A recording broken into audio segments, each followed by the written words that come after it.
Alors j'ai regardé hier des émissions sur les ultra-orthodoxes en Israël, à Jérusalem en particulier. La question des autobus, où on met les femmes à l'arrière.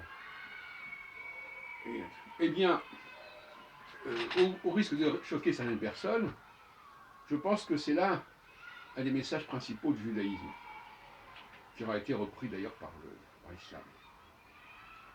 Et jusqu'à un certain point par le christianisme, puisque toute la hiérarchie catholique est masculine. Commencé par les cardinaux, j'ai pas entendu parler d'une cardinale femme. C'est un message fondamental, c'est une leçon fondamentale, c'est un conseil fondamental. Et s'éloigner de ce fondamental, c'est tout à fait aberrant. Et d'ailleurs, pour quelqu'un qui connaît la langue hébraïque, on voit très bien à quel point,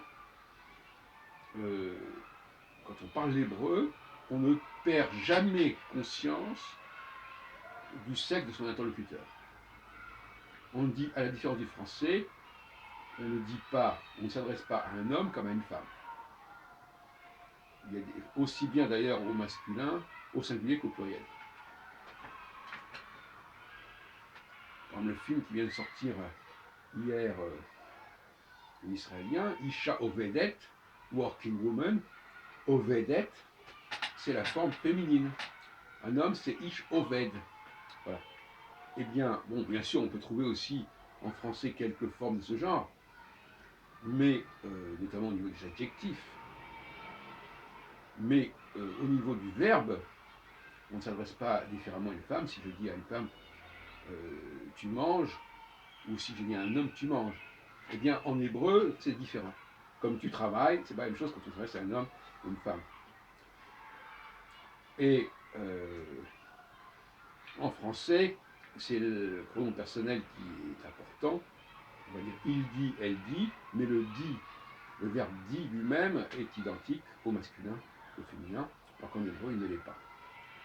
Donc l'hébreu est une langue qui nous rappelle constamment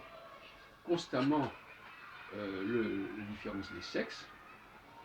Je ne parle même pas de ce qui est écrit dans la Genèse, dans les premiers chapitres de la Genèse.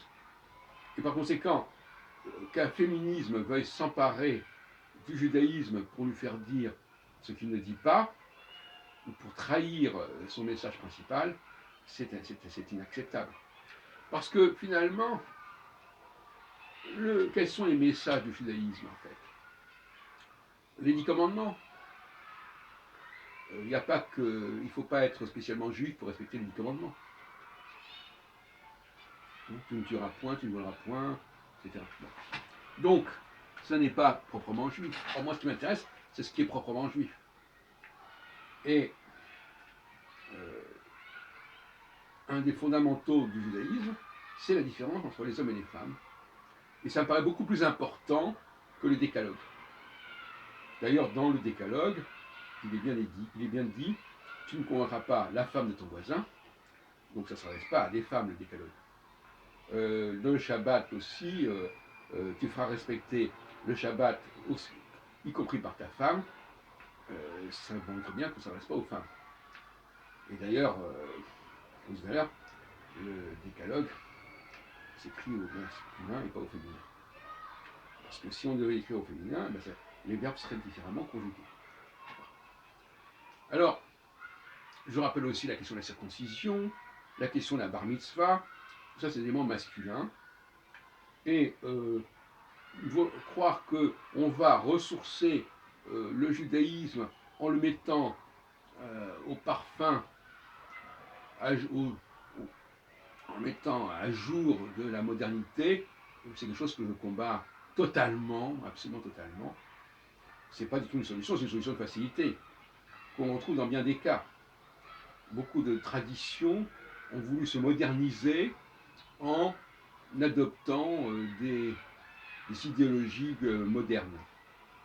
Je ne vais pas en donner le détail, mais on pourrait par exemple dire que dans le milieu astrologique, André Barbeau,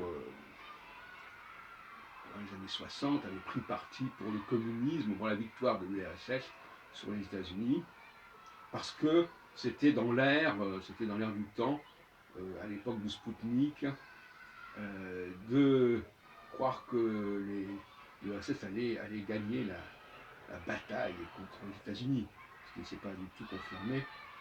Paradoxalement, ça ne s'est pas confirmé notamment en 1989, alors que le président Barbeau avait, sans se vendre d'avoir annoncé 1989. Bon, il n'avait pas prévu ça pour autant. On pourrait même dire que ce qu'il avait annoncé, ça aurait fait ça ou le contraire. Et donc, voilà. Alors, je considère que, d'ailleurs,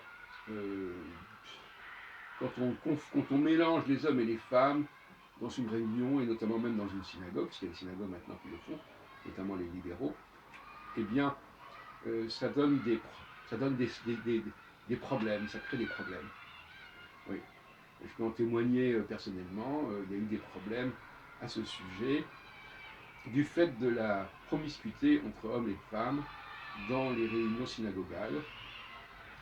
Je crois qu'il faut séparer les uns et les autres, d'autant plus, comme je l'ai dit à maintes reprises, que le mode de fonctionnement, le mode de communication, le mode d'expression des hommes et des femmes n'est pas le même, et quelque part c'est incompatible.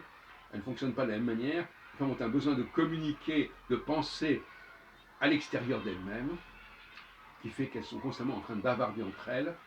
Elles ont un énorme besoin de communiquer et de communier, alors que les hommes sont beaucoup plus autonomes, sont plus capables de réfléchir par eux-mêmes, ils n'ont pas besoin d'échanger, en tout cas pas sur le plan personnel, sur le plan anecdotique. Ils préfèrent échanger sur un plan plus philosophique. Et les grands patriarches, Abraham, Isaac et Jacob, jusqu'à preuve du contraire, ce ne sont pas des femmes.